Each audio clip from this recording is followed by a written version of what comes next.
Hello, nice to see you again. Today I thought I would talk a little bit about pattern making versus draping because I get a lot of questions all the time about what I prefer best, draping or pattern making. And what I find is that there's almost like two teams. We have the pattern making team and we have the draping team, and they really don't mend together. And why is that really? Well, I think that pattern making is a lot about control. You have um, some technology ish feeling that you can make precise lines and make them fit accurately on a basic body. And I do like pattern making, but of course that's not true at all. Pattern making was invented by a mathematician, and I think it was German mathematician um, Henry Wam. Anyway, I wrote about that earlier, right? But he thought he should help the tailors to make it more efficiently their work, and of course they didn't need that. They just cut and draped whatever they wanted.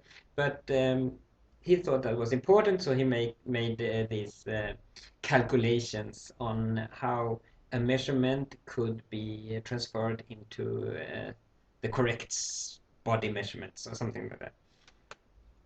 Anyway, this has been turned into almost a craft in itself.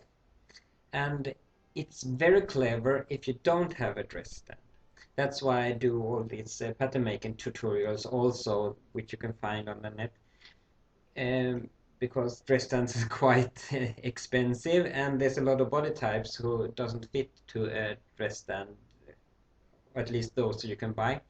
So that's a good thing that you can flat on the surface draw something that approximately fits a body and then take it up in fabric and test it. And then we have the draping team, who's all about floating lines and natural shapes and all that. And now I'm characterizing this a little bit.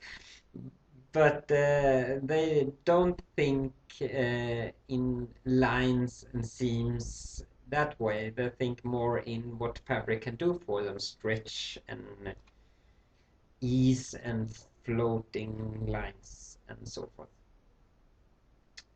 Uh, so why don't these two mix really? Well, I think it's something about personality.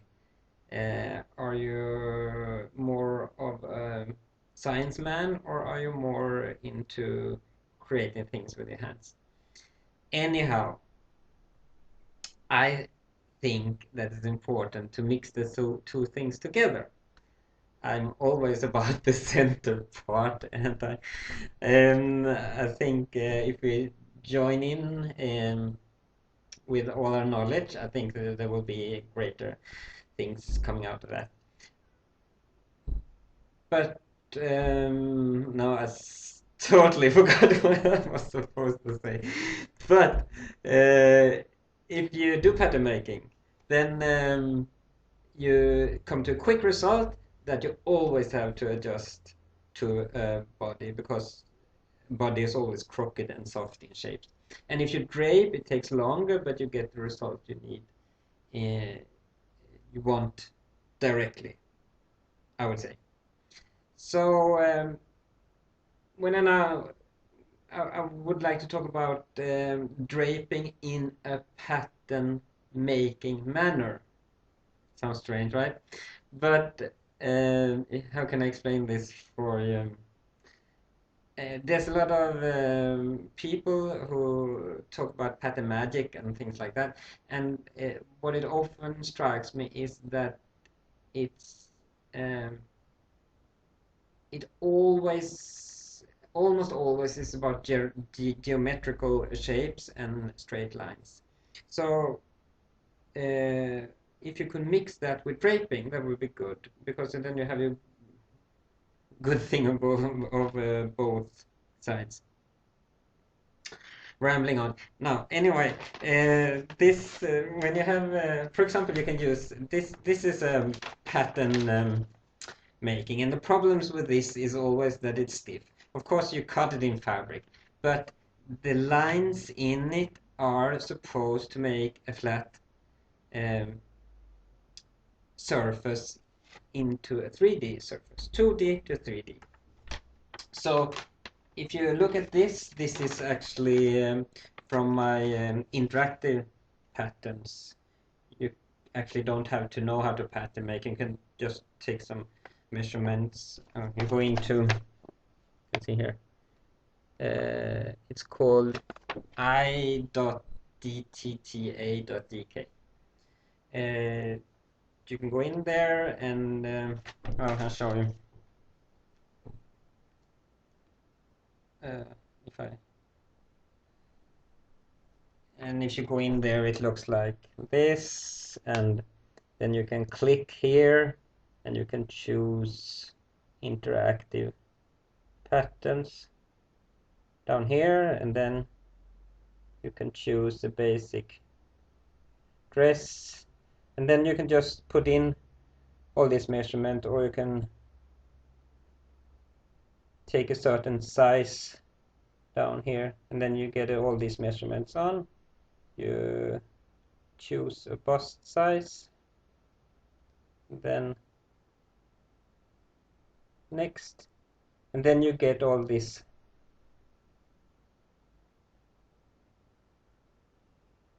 pattern pieces ready. If I could actually press one of these buttons, and it will look like this, and then you put it together and it looks gets a shape like this. And when you put it on, you have to get the flat shape into a 3D shape. You have these darts. We talked about that earlier on. When you drape, you get darts, and you have a dart here and up here, shoulder, and in the back it's the same way. And if you want to hide these darts, the easiest way to do that would be to draw a line that's slightly diagonal or curved, but draw the line through the pinpoint. Because the whole pattern making idea is that you have these darts, and of course it's very straight, you have the lines, you use a ruler, and then you have a pivot point, you can say that. And if you draw a line through that, you can close it, and then it opens somewhere else. For example, if we have this one here, now of course it's always a problem with white with this camera on my laptop, but if you draw a line, for example, down here in a curve, up like that, like a princess line, something. Then when I cut down here, it will open up another place, and then you get two pattern pieces which you can join together. So actually you have something flat that you close in to get a shape, and then you cut another place and then it opens up. And that's all this magic stuff, is how you get these flat surfaces transporting.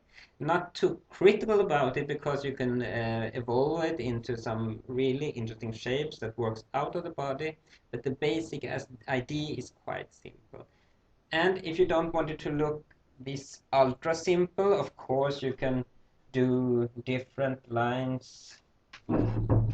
You can transfer this line to continue up over the shoulder, and for example continue into the back. You can see here now I'm walking up to the shoulder, and I continue in the back and into the center back. And then of course I will get a flat shape, because I go through the bust point up over the shoulder, and here it's flat, so I don't have to cut through there. And here is flat too in the back. I have this little dart. But I have to do something with this dot too, because it's a point, so maybe I do something interesting here. I don't know what would be interesting. I can draw a circle line, for example. Something like that. And then I get different pieces. And if I just cut this, we can actually see what happens. Just have to put some extra pins into it so it doesn't fall apart. And I thought I would do this so you actually can see what I'm doing. Maybe you can see if I cut up here,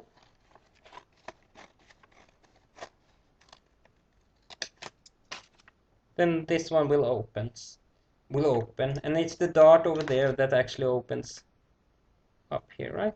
So if I continue up here in this interesting circle line, you can see it opens up, and I had a little bit, I moved a little bit away from the dart, so I can just cut a little nip there, and then it will open up. And then if I continue to the back, now I cut from the other direction, now I can just continue. If I continue up to the back, then it will separate. And then you can see you get a pattern piece.